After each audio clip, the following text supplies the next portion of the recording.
Class 10th अगर आप लोग चाहते हैं कि साइंस में आप लोगों के 80 में से 80 मार्क्स आ जाएं तो आप लोगों को चाहिए होंगे 20 टॉप एमसीक्यू क्वेश्चंस और बाकी के 60 मार्क्स के सब्जेक्टिव क्वेश्चन। तो इन दोनों का ही जुगाड़ हम लोगों ने कर दिया है आप लोगों के लिए। हम लोगों ने टॉप 100 एमसीक्यू क्वेश्चंस बनाए हैं जिसमें से कंफर्म है आप लोगों को उसी में से 20 क्वेश्चंस देखने को मिलेंगे इस साल अपने बोर्ड एग्जाम में। और रही बात सब्जेक्टिव क्वेश्चन की, तो उसके लिए हम लोगों ने आप लोगों के लिए क्लास लगाई है, मास्टर क्लास। और उस मास्टर क्लास में टीचर खुद आएंगे, आप लोगों को बताएंगे कि सब्जेक्टिव क्वेश्चन को कैसे लिखना है, कौन से सब्जेक्टिव क्वेश्चन आएंगे जिससे आप लोगों का एक भी मार्क ना कटे और पूरे 80 आउट ऑफ 80 आप लोगों को मिले। उसके लिए करना क्या है, अभी के अभी गूगल प्ले स्टोर से जाकर के केल्विन लाइव ऐप को डाउनलोड करो। जैसे ही आप डाउनलोड करोगे साइन अप करिए। साइन अप करने के बाद आप लोगों को ये दो फोल्डर दिखाई देंगे। एक पे लिखा होगा free master class in PDF, वहां पर आपकी मास्टर क्लास होगी और वो कोर्स बिल्कुल फ्री है। और उसी के नीचे दिख रहा होगा आपको टेस्ट सीरीज, उसमें 5 टेस्ट मिलेंगे, 20-20 क्वेश्चन के टेस्ट होंगे। आप लोग उन टेस्ट को दे सकते हो और ये सब कुछ बिल्कुल एकदम फ्री है। तो सोच क्या रहे हो, अभी के अभी डिस्क्रिप्शन में जाकर के चेक करो, आप लोगों को लिंक दिया हुआ है हमारी ऐप। हेलो बच्चों, कैसे हैं हमारे बच्चे? मज़े में हैं? चलिए हम भी बहुत मज़े में हैं, बहुत अच्छी बात है। चलिए तो आज मैम आपके लिए क्या लेकर आई है, तो आज मैम लेकर आई है लाइव प्रोसेस का माइंड मैप आप लोगों के लिए, जिसमें एक ही स्लाइड पे, एक ही पेज पे हम पूरे के पूरे चैप्टर को क्विकली रिवाइज कर लेंगे, जिससे हम लोगों को सब चीज़ें रिकॉल हो जाएंगी हमारे मन में कि हाँ भाई ये कुछ हमने पढ़ा था, याद आ जाएगा सब कुछ हमें। हम लोगों ने बेसिकली 4 इंपॉर्टेंट प्रोसेसेस को स्टडी किया था।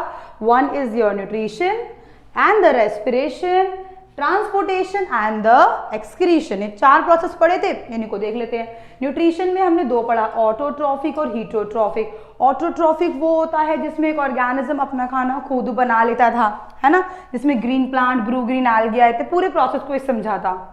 फिर हेटरोट्रॉफिक में जो डिपेंड करते हैं ऑटोट्रॉप्स पे अपने खाने के लिए, क्योंकि खुद नहीं बना सकते। इसमें 3 थे, सेप्रोफाइटिक जो कि डेड ऑर्गेनिज्म से खाना लेते हैं, डेड एंड डिकेनिंग मैटर से। पैरासाइट जो कि घुस जाता है होस्ट के अंदर, जो होस्ट से ऑब्टेन करता है। और होलोजोइक जो बना बनाया कॉम्प्लेक्स फूड खाता है, बना बनाया कॉम्प्लेक्स फूड ऑब्टेन कर लेता है, ये हमने देखा था। फिर इसमें कुछ स्टेप्स होते हैं हेटरोट्रॉफिक न्यूट्रिशन के अंदर। इंडाइजेशन, इंजेशन मतलब खाना रखना मुंह में, डाइजेशन खाना का पचना, कॉम्प्लेक्स का सिंपल में कन्वर्ट होना, एब्जॉर्प्शन बॉडी में फूड का ट्रांसपोर्टेशन होना या ब्लड के अंदर जाना, ट्रांसपोर्टेशन एसिमिलेशन, और वेस्ट का रिमूव होना कहलाता है एक्सक्रीशन। ये यूनिसेलुलर्स में भी होता है, मल्टीसेलुलर्स में भी होता है। फिर हम आए थे रेस्पिरेशन पर कि भाई सबसे पहले मैम हमने ये पढ़ा था कि रेस्पिरेशन का मतलब होता है फूड का कन्वर्ट हो जाना एनर्जी के अंदर, इसे हम रेस्पिरेशन कहते थे। 2 प्रकार का होता है, एरोबिक, ऑक्सीजन की प्रेजेंस में जो होता है एरोबिक, वहां पर बनता है कार्बन डाइऑक्साइड, वाटर, और 38 ATP. It may be 36, very करती है वैल्यू अलग अलग बुक्स में। एंड एरोबिक में बिना ऑक्सीजन के ये काम होता है। एक होता है आपके ईस्ट सेल में, एक होता है आपके मसल्स के सेल्स में। ईस्ट सेल में बनता है इथेनॉल, CO2 और ATP।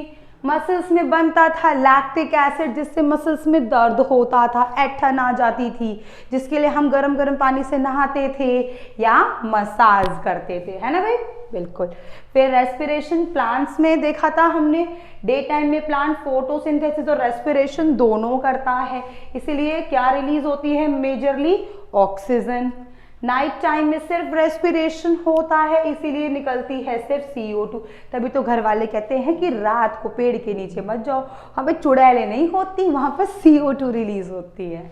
फिर हमने ह्यूमंस का पढ़ा था, जिसमें पूरे का पूरा रेस्पिरेटरी सिस्टम हमने स्टडी किया था, जिसमें नेसल पैसेज था, नोज, फार्नियास, लार्नियास, ट्रैकिया, जिसके अंदर शी शेप्ड कार्टिलेज हुआ करते थे, सी शेप्ड कार्टिलेज हुआ करते थे। फिर ब्रोंकी, ब्रोंकियोल्स, देन एल्वुलॉई।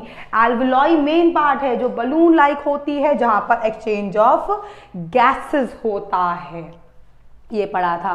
फिर हम आए थे ट्रांसपोर्टेशन के ऊपर, जिसमें हम लोगों को पढ़ना था प्लांट में भी और एनिमल्स में भी, मतलब ह्यूमंस में।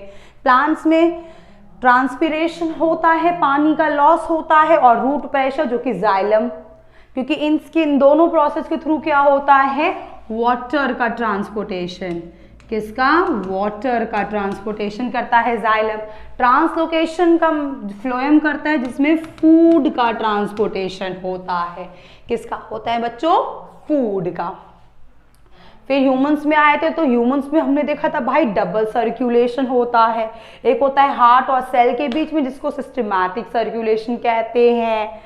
एक था हार्ट और लंग्स के बीच में, जिसको हम पल्मोनरी सर्कुलेशन कहते हैं। और इन दोनों को मिलाकर ही कहा जाता है डबल सर्कुलेशन।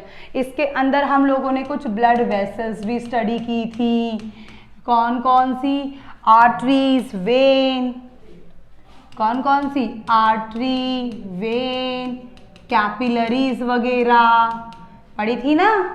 और इसमें एक चीज और हमारे बच्चे को पढ़नी है, वो है लिम्फ, जिसको टिश्यू फ्लूइड भी कहते हैं। याद आया?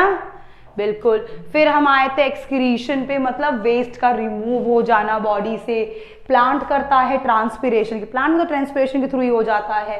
पर ह्यूमंस में स्पेशलाइज्ड ऑर्गन होता है किडनी, जिसमें नेफ्रॉन इसकी बेसिक स्ट्रक्चरल फंक्शनल यूनिट होती है, जो कि फिल्ट्रेशन करवाती है।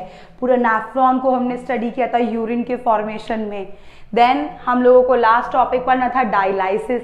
डायलाइसिस में क्या होता है, कभी कभी इन्फेक्शन के थ्रू या किसी इंजरी के थ्रू हमारी किडनी क्या हो जाती है, फेल हो जाती है, किडनी फेलियर हो जाता है, जिससे ब्लड साफ नहीं होता है।